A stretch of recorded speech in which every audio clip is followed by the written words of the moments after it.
ஒரு காலத்தில் தமிழ்நாட்டின் பாஞ்சாலங்குறிச்சி என்ற ஊரில் வீரபாண்டிய கட்டபொம்மன் என்ற ஒரு வீரர் இருந்தார். அவர் தனது தந்தை ஜேகவீரபாண்டிய கட்டபொம்மன் இறந்த பிறகு 30 வயதில் பாஞ்சாலங்குறிச்சியின் பாளையக்காரராக பொறுப்பேற்றார். அவர் மிகவும் அமைதியான மனம் கொண்டவர் என்று ஆங்கிலேயர்கள் நினைத்தார்கள். ஆனால் நடந்த சில நிகழ்வுகள் கட்டபொம்மனுக்கும் ஆங்கிலேயர்களுக்கும் இடையே பெரிய பகையை உருவாக்கின. 1709ஆம் ஆண்டில் ஆங்கிலேயர்கள் மற்றும் நவாப் ஒரு உடன்படிக்கை செய்து கொண்டனர். அதன்படி கர்நாடக பகுதியில் வரி வசூலிக்கும் உரிமை ஆங்கிலேயர்களுக்கு வந்தது. பாஞ்சாலங்குறிச்சியிலிருந்தும் வரி வசூலிக்க ஆங்கிலேயர்கள் முயன்றனர். அவர்கள் தங்கள் ஆட்சியர்களை அனுப்பி பாளையக்காரர்களை அவமானப்படுத்தி வரி வசூலித்தனர். இதனால் கட்டபொம்மனுக்கு ஆங்கிலேயர்கள் மீது கோபம் வந்தது.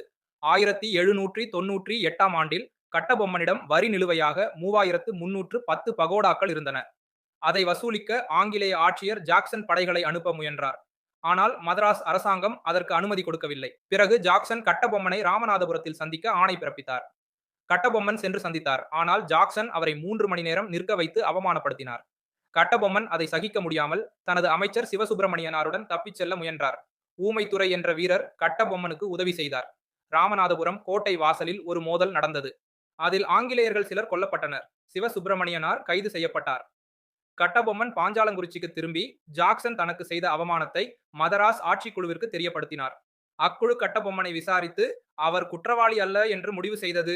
ஜாக்சன் பணி நீக்கம் செய்யப்பட்டார். கட்டபொம்மன் நிலுவைத் தொகையில் ஒரு பகுதியை செலுத்தினார். இதற்கிடையே சிவகங்கையின் மருது பாண்டியர் தென்னிந்திய கூட்டமைப்பை உருவாக்கினார்.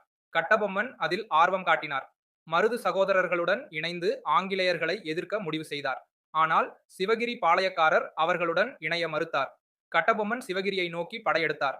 ஆனால் ஆங்கிலேயர்கள் இதை தங்களுக்கு எதிரான செயல் என்று கருதி தங்கள் படைகளை திருநெல்வேலி நோக்கி அனுப்பினர்.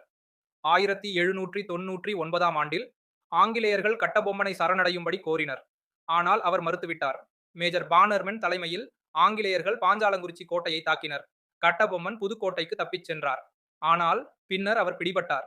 சிவசுப்பிரமணியனார் தூக்கிலிடப்பட்டார். கட்டபொம்மனும் தூக்கிலிடப்பட்டார். இவ்வாறு பாஞ்சாலங்குறிச்சியின் வீரபாண்டிய கட்டபொம்மன் தனது வீரத்தை காட்டி ஆங்கிலேயர்களுக்கு எதிராக போராடினார். அவரது வீரம் இன்றும் நாட்டுப்புற பாடல்களில் வாழ்கிறது. அவர் நம்முடைய நாட்டின் விடுதலைக்காக போராடிய ஒரு மாபெரும் வீரர். அவரை நாம் எப்போதும் நினைவில் வைத்துக் கொள்ள வேண்டும்.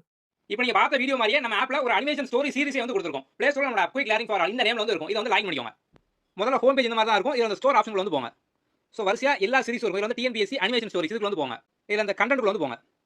ஸோ ஆல் கண்டென்ட் நம்ம இந்த மாதிரி ஒவ்வொரு டாபிக் வைஸா வீடியோ கொடுத்துருப்போம். ஸோ அந்த வீடியோ பேஸ் பண்ணி அடுத்து பார்த்தோம் அப்படின்னா ஒரு குவிஸ் வந்து இருக்கும். ஸோ நீங்க வீடியோ ஃபுல்லா பார்த்து முடிச்சு எல்லாம் ஸ்டோரி அனிமேஷன் இருக்கும். ஈஸியா அண்டர்ஸ்டாண்ட் பண்ணிக்கலாம். அதை பேஸ் பண்ணி டெஸ்ட் நீங்க வந்து எழுதலாம். இதே மாதிரி வந்து நிறைய டாபிக் கொடுத்துருக்கோம். ஸோ நம்ம தொடர்ந்து பார்த்தோம் அப்படின்னா வந்து ஆப் அப்லோட் பண்ணி வந்து வரும். ஸோ நீங்க எல்லாமே பார்த்தோம் அப்படின்னா ஒவ்வொரு வீடியோக்கு அப்புறம் அதை பேஸ் பண்ண குவிஸ் வந்து இருக்கும். ஸோ நீங்க வந்து ஈஸியா பார்த்தோம் அப்படின்னா வந்து ஒவ்வொரு டாபிக்கும் ஸ்ட்ராங்கா வந்து படிச்சு முடிச்சிடலாம். நம்ம வேலிடியும் பார்த்தோம் அப்படின்னா ஃபிளெக்சிபிளா வந்து கொடுத்துருப்போம். 1 மந்த் 3 மந்த் 6